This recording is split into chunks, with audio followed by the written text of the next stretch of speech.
구약성경 511페이지 열왕기상 2장 7절 한 절입니다. 511페이지 구약성경 열왕기하 2장 7절 말씀 우리 다 같이 한번 합독하겠습니다. 마땅히 길르앗 바르실레의 아들들에게 은총을 베풀어 그들이 내 상에서 먹는 자 중에 참여하게 하라. 내가 내 형 압살롬의 낯을 피하여 도망할 때에 그들이 내게 나왔느니라. 아멘. 우리가 어제 또 바르실레가 피난 중에 도망가는 다윗 왕에게 어떻게 지극한 정성으로 그를 섬겼는가, 또 그 이외에 나하스의 아들 소비와 사울의 아들 요나단의 아들 무비보셋 두 발을 쓰지 못하는 그 장애인을 돌봐주던 마길이 왕의 상에서, 다윗 왕의 성에서 먹는 그거를 보면서 큰 감동을 받았을 것이다. 그래서 그 세 사람이 아들한테 배신을 당해서 요단강을 건너서 도망가는 다윗을 지극하게 대접하는 것을 보면서 다윗이 마하나임에서 야곱이 천사들을 만났을 때와 같은 큰 감동과 용기를 얻었을 것이다 라고 우리가 생각을 했는데요. 그리고 난 다음에 이제 압살롬이 패배하고 다윗이 다시 예루살렘으로 돌아갈 때에 다윗이 그 바르실레가 정말 80 노구를 이끌고 또 왕을 배웅하러 나왔어요. 요단강가에. 요단강 건너면 이제 예루살렘으로 오고 자기는 집으로 돌아가면 되는데, 다윗이 이 바르실레에게 지난날 너무 고마웠다 그러면서 당신이 원하는 게 있으면 말해보라. 내가 다 시행하겠고 다 너를 위하여 하리라. 나라의 절반이라도 나누어 주겠다. 뭐 그런 말입니다. 그런데 그게 괜히 나온 이야기가 아니고 바르실레가 다윗에게 지극한 정성으로 정말 밀과 밀가루와 보리와 콩과 볶은 녹두와 양고기와 뭐 그런 걸 쭉 이야기를 하는데, 거기 우리 성경에는 버터와, 그런데 그게 요즘 성경에는 요구르트와 이렇게 번역해 놨어요. 요구르트가 그때도 있었나. 치즈와, 치즈도 뭐 한 뭐 몇 년 묵어야 된다 그러잖아요. 그 자기 집에 있는, 요즘 뭐 젊은이들 말로 하면은 비장의 카드예요.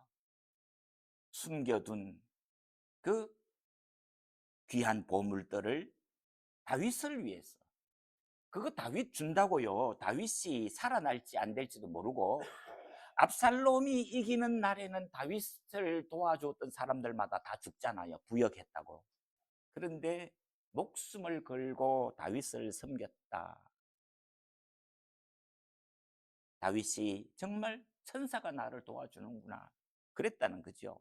그래서 그 19장에 와가지고 다윗이 예루살렘으로 돌아오면서 내가 다 시행하겠다. 그리고 나와 함께 예루살렘으로 가자.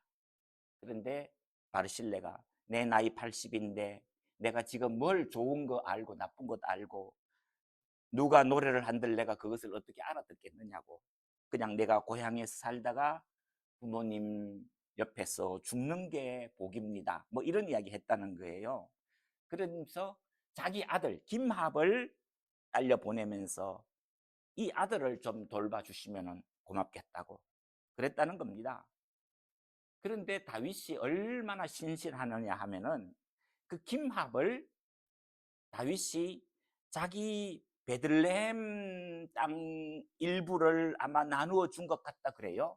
그 예레미야서에 보면은 어 게롯 김합이라고 하는 동네가 있는데, 그거는 김합의 여인숙 뭐 그런 말이라는 거예요.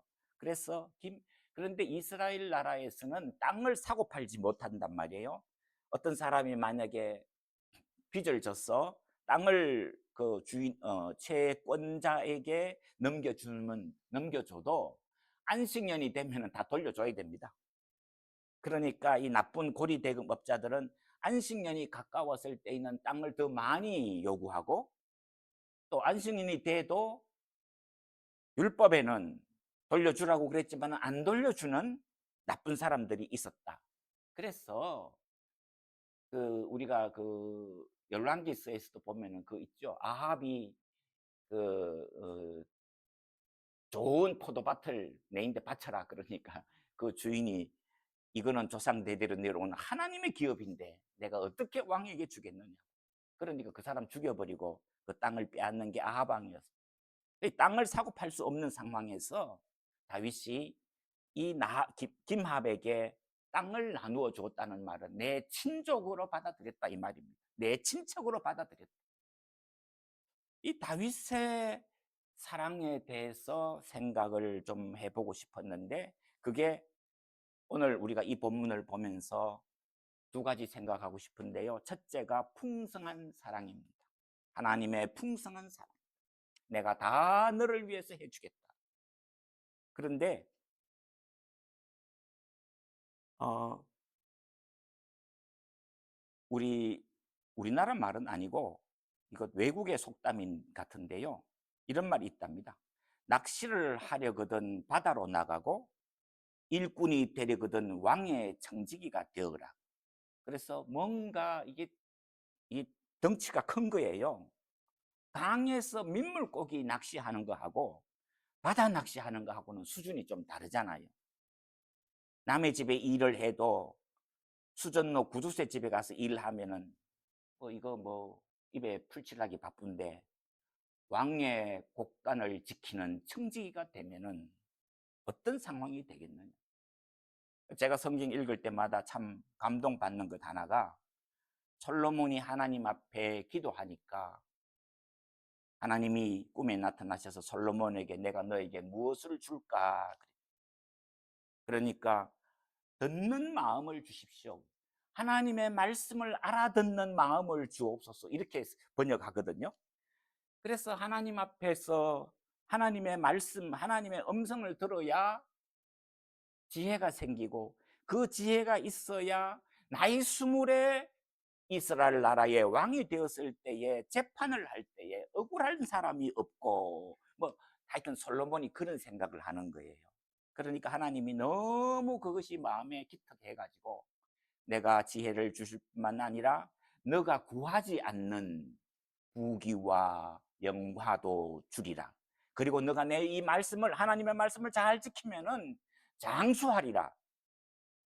솔로몬이 별로 장수를 못하고 60에 죽었는데 하나님의 말씀을 다 안 지켰다는 거죠. 근데 하여튼 그 성경에서 은혜되는 구절이 네가 구하지 않은 부귀 영화도 주리라 그랬다는 거예요. 우리가 어떤 장로님들 기도 열심히 하고는 끝에 뭐라 그러죠? 구하지 않은 것도 하나님 응답하여 주시고, 그게 시간이 없어서 기도를 못했습니다가 아니고 하나님이 하나님의 자녀에게는 하나님이 책임져 주시는 신실하심이 있잖아요. 그래서 솔로몬이 하나님의 음성을 잘 알아들으면 나머지는 하나님이 구하지 않아도 너에게 있어야 할 바를 아시는 하나님, 우리 주님이 가르쳐 주시는 것처럼 하나님이 너희에게 필요한 것들이 무엇인지 알고 있다. 그거 구하기 위해서 중언부언 기도하지 말아라. 그게 예수님의 산상보훈의 교훈이거든요. 우리가 이런 신실한 하나님입니다. 풍성한 하나님을 우리가 만나는 겁니다. 사도 바울이 에베소서 감옥에서 썼을 때에 그 성도의 성숙한 영광에 들어갈 때니 그리스도의 풍성한 영광을 영원 무궁하도록 이러니까 우리가 예수 믿는 이 수준이 정말 땅에서 막 아둥바둥 살고 각박하게 사는 이 세상에서 살기 바빠서 허둥대던 이것이 그리스도 안에서 성숙되어져 가면은 그리스도의 영광이 대대로 영광무궁하기를 원하십니다. 너희가 그 하나님의 사랑을 깨달았을 때에 그 사랑의 너비와 길이와 높이와 깊이를 알게 되리라, 이런 뜻거든요. 우리가 하나님의 사랑에 대해서 이런 폭넓은 수준 있는 이런 것을 위해서 기도해야 되겠다, 그런 말씀을 오늘 첫 번째로 나누고 싶습니다. 두 번째는요, 이 다윗이 지금 열왕기상 2장 7절을 이야기하는 본문이 다윗의 마지막 유언입니다. 그래서 그 2장 10절에 내려가면은 다윗이 그의 조상들과 함께 누워 다윗 성에 장사되니 다윗이 이스라엘 왕이 된 지 40년이라 뭐 이렇게 쭉 나오거든요. 다윗이 죽어요. 죽기 전에 마지막으로 아들 솔로몬에게 몇 가지 당부하는 유언을 하는데, 그 중에 바실레의 아들들에게 은혜를 베풀어라, 그 말은 바실레가 죽었거든요. 그런데 다윗 자기도 이제 죽을 때가 된 거예요.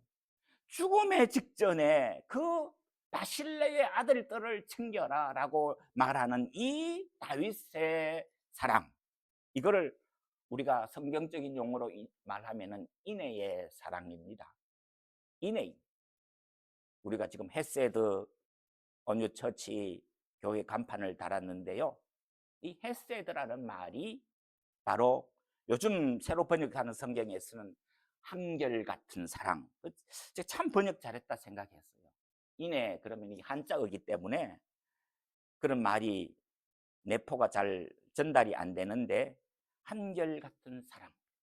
그래서 인애라는 단어가 나올 때마다 한결같은 사랑으로 번역을 해놓으니까 뜻이 확 다가오는데, 그 한결같은 사랑이라는 것이 바로 죽어도 남는 사랑, 죽음의 직전에서 유언처럼 남길 수 있는 사랑, 그게 인애의 사랑이거든요. 변치 않는 거거든요. 바실레도 죽고 다윗도 죽고, 그런데 그것이 그의 아들들, 손자들에게까지 그 은혜를 잊지 않고 나누고 베풀고 한다는 이 놀라운 것이 우리 하나님이 우리들에게 가르쳐 준 사랑이다. 그래서 그런데 이 헤세드의 사랑을 가장 잘 드러내는 선지자가 호세아입니다. 그 호세아가 어떤 상황까지 갔습니까? 고멜이라는 여자를 데리고 왔는데, 고멜이라는 여자가 정숙한 여자가 아니에요. 나가서 딴짓 하다가 엉뚱한 애 낳고 그리고 팔려가 버려요. 그런데 그 팔려갔는데 그 호세아가 가서 뭐 보리 두 마리인가, 지금 제가 갑자기 생각이 안 나는데, 보리 두 마리인가 하여튼 뭐 그런 거 주고 이 고멜을 찾아오거든요. 그 말은 별로 이용 가치가 없다. 한국에 있을 때 농담하면서 할머니들, 여자들 보고 좀 욕심하게 욕할 때 뭐라 그러죠? 잡아가봐야 양농원에 가서 마늘 까는 것밖에 못 시킨다. 그러면은 별로 이용 가치가 없다, 그 말이에요. 근데 호세아가 고멜을 데리고 올 때요, 천한 값으로 한 사람의 좋은 몸종이 아니에요. 값어치가 없는. 그러니까 별로 품위도 없는. 그럼에도 불구하고 호세아가 그 고멜을 되찾아와 가지고 너는 이제 행음하지 말고 그 이야기를 쭉 하는데, 하나님이 이스라엘을 그렇게 사랑하신, 너희가 떠나갖고 우상을 숭배하고 하나님을 배신했지만 하나님은 여전히 그럼에도 불구하고 계속해서 사랑하신다, 그 이야기입니다.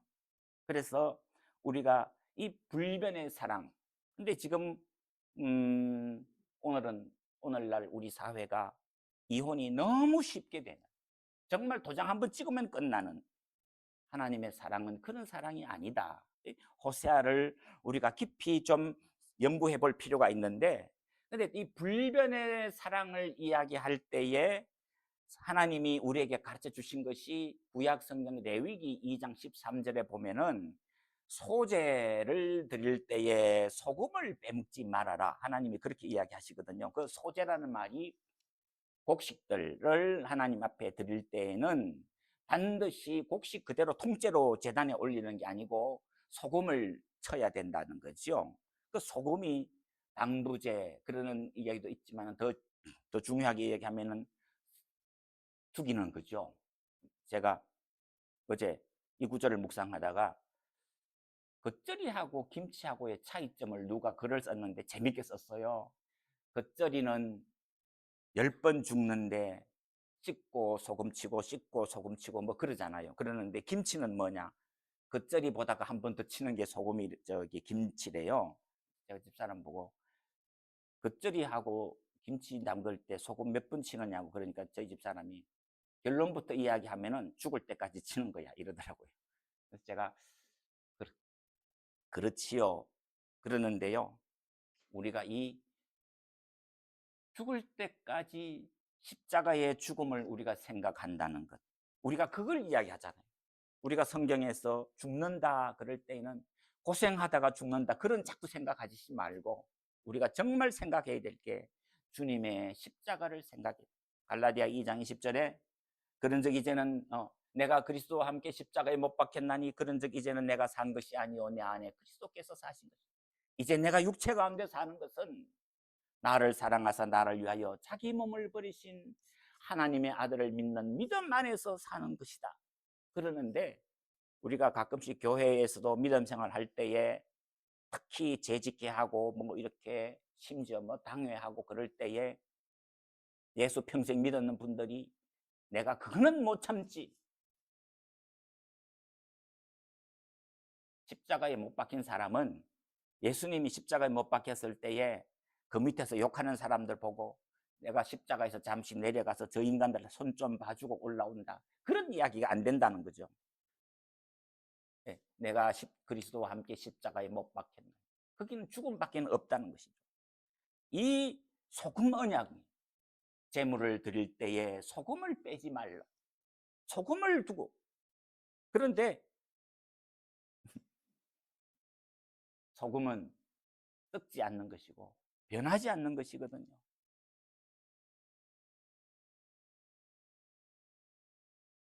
그러면서 우리가 레위기서를 생각을 하는데 거기 레위기서에서 하나님이 제사 이야기할 때에 2장에서 그 소금 빼지 말하는 그 소제 이야기하고 난 다음에 화목제 이야기도 하시는데 화목제는 감사 제물이거든요. 그래서 그 화목제는 수준에 따라서 다르죠. 일반 평민은 뭐 양이나 염소 그러는데 족장들, 어? 제사장들은 화목제물을 드릴 때에 소 이런 거를 드려야 됩니다. 이 책임을 다하라 이 말이죠. 그런데 하나님이 화목제를 설명하실 때에는 그 제사를 드리고 그 제물의 고기를 이튿날까지는 먹을 수 있지만 3일째 되는 날에 그 고기를 먹으면은 하나님이 그 제사를 연락하지 않으신다 이렇게 이야기해요. 유대 사람들이 풍습이 저녁이 되면 아침이 되니 이는 첫째 날이라 이렇게 나오잖아요. 그러니까 우리가 한국에서 말하는 것처럼 저녁 5시도 그날입니다. 하루 치는 거예요. 만약에 우리가 주일날 하나님 앞에 제사 드렸으면은 그 주일날 제사 드린 고기를 월요일날까지 다 먹어야 돼요. 소를 한 마리 잡았는데 온 동네 사람을 다 불러 모은다고 한들 주일날 제사 지내고 나서 월요일날 다 먹겠습니까? 못 먹잖아요. 그러면은 냉장고에 넣느냐? 하나님이 그런 제사를 안 받는다는 거죠. 근데 화요일날, 그 월요일날 저녁부터예요. 월요일날 저녁부터 화요일날까지 숨겨두고 니 혼자 먹으면은 하나님이 그 화목제 제물 안 받는다. 그거는 가정한 제사다. 이렇게 말씀하시는 거예요. 하나님이 우리에게 화목제를 가르쳐 주실 때에는 미운 놈 떡 하나 더 준다고요. 같이 먹다 보면은 마음이 녹아지고 대화가 오고 오해했던 부분이 풀리고 그런 것이 화목제인데 잔치를 벌려도 네 편 내 편 따로 하고 밥 먹을 때도 따로 하고 그건 하나님이 기뻐하시는 예배의 제사가 아니다. 그래서 레위기서에서 레위기 19장에 가면은 하나님이 거룩한 하나님이라고 하는 것을 계속 이야기하면서 너희가 어떻게 살아야 되느냐 하는 걸 가르치거든요. 거룩함이 뭐냐 그럴 때에 예배를 어떻게 드리고 제사를 어떻게 드리고 그런 이야기하는 게 아니고 가난한 사람들을 위해서 이삭을 줍지 말고 밭 가운데는 주변 머리는 남겨놓으라 뭐 그런 이야기를 쭉 하시거든요. 남의 집 이웃 집에 소가 길을 잃거든 주인에게 데려다 주어라 뭐 이런 이야기. 그래서 레위기 19장에서 하나님이 우리에게 가르쳐 주시는 것이 거룩이 무엇이냐 그럴 때에 예배를 12번 드리고 그 이야기가 아니고 네 이웃 사랑하기를 네 몸과 같이 해라. 그게 하나님의 거룩을 설명하는 방법이라는 것이지요. 우리가 성경을 구약 성경은 뭐 율법의 하나님이고 용서가 없는 하나님이고 그런 소리 하는 분은 성경을 제대로 안 읽어서 그래요. 예? 우리가 아침에 방금 불렀던 인애하신 구세주여 내가 비오니 죄인 오라 하실 때에 날 부르소서 이 찬송을 파니 크로스비라고 하는 맹인 여자 복음 성가 가수가 불렀는데 이분이 부르는 노래가 한 8천 곡쯤 되고 우리 찬송가에도 22, 곡이 들어와 있어요. 인애하신 구세주여 너희 제 주홍같이 붉을지 뭐 이런 찬송 무슨 특히 나의 갈 길 다가도록 예수 인도하시니 384장인가요? 그 찬송 부를 때에 맹인이 사람의 인도를 받는 게 아니고 하나님의 인도를 받는구나. 맹인이 하나님의 자비하심이 없이는 내가 살아날 수가 없구나. 그래서 이 인애하신 구세주여 내 말 부르사 죄인 오라 하실 때에 이게 데니 크로스비가 처음으로 성가 가수로 등장할 때에 불렀던 찬송가랍니다. 그런데 이 찬송가를 무디 선생님의 그 생키 복음 가수가 이 노래를 거의 다 부르거든요. 그래서 무디 때가 미국의 저 대약진 운동, 대각성 운동이 일어나서 미국이 막 큰 부흥을 일으켰던 때인데 무디가 설교할 때에 무디는 무식하기 때문에 학교를 제대로 안 다녔기 때문에 설교를 그렇게 막 어려운 말 안 썼다고 그래요. 쉽게 부르는 거예요. 그러니까 하니까 사람들이 막 몰려왔는데 그 예수 안 믿는 사람들 앞에 앉혀놓고 생키 선생님이 복음성가 가수가 노래를 쫙 부르는 거예요. 인애하신 구세주여 이런 찬송을 부르면 사람들이 큰 감동을 받는다 이러는데 하여튼 제가 이 찬송을 이렇게 가사를 다시 보시면은요 앞 못 보는 맹인이 하나님의 인애하심이 없이는 내가 살아갈 수가 없습니다.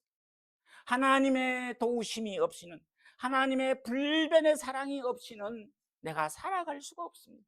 하나님 그래서 맹인인데도 95세까지 살았거든요. 이분이 참 귀한 분이다.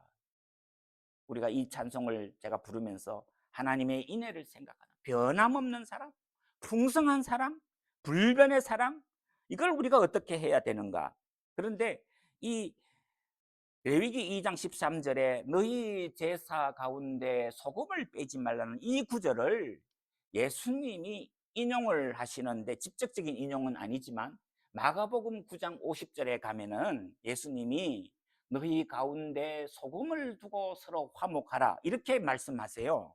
이 구절이 신약 성경에서 해석이 어려운 몇 구절 중에 하나입니다. 예수님이 이 마가가 그 마가복음 9장을 기록할 때에 앞에 있는 여러 가지 그 예수님의 설명을 다 빼버리고 그냥 너희 가운데 소금을 두고 마태와 누가는 그 말도 하지도 않았어요. 마가만 이야기를 했거든요. 마가가 너희 가운데 소금을 두고 서로 화목하라 그랬을 때 많은 주석가들이 해석할 때에 반드시 레위기 2장 13절을 인용하게 돼 있어요. 이거 인용 안 하면 이게 해석이 안 되거든요. 소금을 두고 어떻게 화목하느냐? 레위기 2장 13절에서 죽으라. 죽으라. 다윗이 바실레에게 내가 너를 위해서 모든 것을 다 하리라. 임종 직전에 아들 솔로몬에게 유언을 남기면서 바르실레의 아들들에게 은총을 베풀어서 네 상에서 먹는 자 중에 참여하라. 그 말은 뭐예요? 죽을 때까지 먹는 걱정은 안 하고 살게 해 주어라. 그 말이지요. 한국에서도 농담 명언 중에 하나가 뭐죠? 우리가 이 고생 왜 해요? 다 먹고 살자고 하지요. 먹는 문제가 그렇게 소중한 거거든요. 그런데 평생 하나님이 책임져 주시는 사람, 솔로몬 임금이 평생 먹을 것을 제공해 주는 바르실레의 아들들, 이게 얼마나 풍성한 사랑이냐. 두 번째로는 변치 않는 사랑입니다. 우리가 이것을 기억해야 된다. 그냥 뭐 지나가는 말 같지만 제가 좀 다 뭐 연세 드신 분들이니까 박정희 대통령이 그 참 총에 맞아서 서거하시고 그 아들 박지만 씨가 정말 인생 바닥을 헤맸거든요. 마약하다가 잡히고 경찰에 구속되고. 그래서 세상 사람들이 다 비난할 때 그 포항제철을 세운 박태준 씨가, 이분 나중에 예수 믿었거든요. 그런데 박지만이를 데리고 와서 정말 자기의 양아들처럼 챙기고 포항제철의 납품회사의 물량을 만들어라. 그렇게 만들게 해줘 가지고 박지만이를 살게 해주고 난 다음에 그 지금 그 서지향인가 변호사, 나이 차이도 뭐 12살 차이 나는 거 하여튼 뭐 그래요. 그 혼인이 안 된 집 아가씨를 이 박지만이한테 중매를 해가지고 잘 설득을 해가지고, 그것도 이 서지향 씨 친정 부모님들이 전라도 사람이라는 거예요. 전라도 사람들인데 부산에 와서 살고 있는데 나이 차이도 많이 나는데 박지만이를 위해 가지고 결혼을 시켜주고 먹고 살게 해주고 그렇게 하니까 그 박 대통령 아들 하나밖에 없는데 지금 박지만 씨 아들이 4명이나 되고 그 4명 중에 첫 번째 아들을 해병대 보내고 그러는 것을 우리 국민들이 보면서 뭐 저도 참 감동을 받는, 아, 저 사람은 죽었어도 의리를 지키는 사람이었구나. 오늘 우리가 이 세상을 살 때에 왜 하나님을 믿어야 되는가? 왜 성경을 읽어야 되는가? 세상에 사는 것들이 우리의 기준이 되고 우리의 목표가 되고 세상 사람들이 다 그렇게 산다고 우리도 그렇게 살아야 된다. 교회가 그렇게 되면은 그걸 보고 우리가 교회가 세속화된다 그러거든요. 그러면은 교회가 변질되는 거지요. 우리는 변질되는 게 아니라 하나님의 말씀으로 변화되어야 됩니다. 성품이 성화되어져 가야 되는데 적어도 우리의 삶의 모범이 바로 이 바르실레와 같은 사람, 다윗 같은 사람, 그 다윗과 바르실레를 복 주셔서 하나님의 백성으로 삼으시는 그 하나님을 믿는 사람들답게 우리의 삶이 변화되고, 그러기 전에 오늘 이 아침에도 우리가 하나님 앞에 기도할 때 하나님, 우리도 바르실레와 같이 신실하고 지극한 사랑을 베푸는 소유자들이 되게 해 주시고, 또 다윗같이 죽음에 앞서서도 하나님을 바라보며 하나님 나라의 상급을 생각하면서 이 땅을 마무리할 줄 아는, 죽은 사람에게도 은혜를 베풀 줄 아는, 그래서 다윗도 죽고 바르실레도 죽었지만 그들이 남긴 약속은 남아있는, 그것이 향기가 되어서 우리에게 큰 삶의 도전의 목표와 교훈이 되는 그런 복받는 성도들이 삶이 되시기를, 그것도 우리가 그런 기도를 드릴 줄 아는 저희들이 되기를 이 아침에도 하나님 앞에 간절히 소원합니다. 기도드리겠습니다.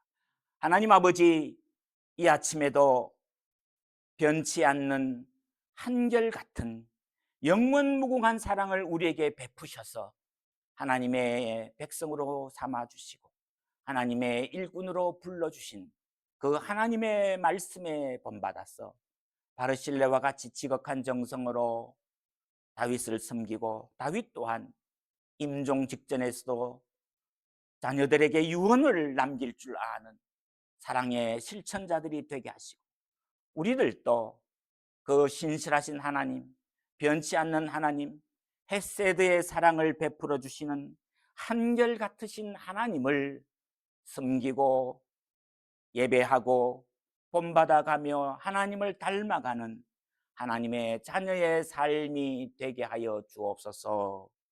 우리 구주 예수님 이름으로 기도하옵나이다. 아멘.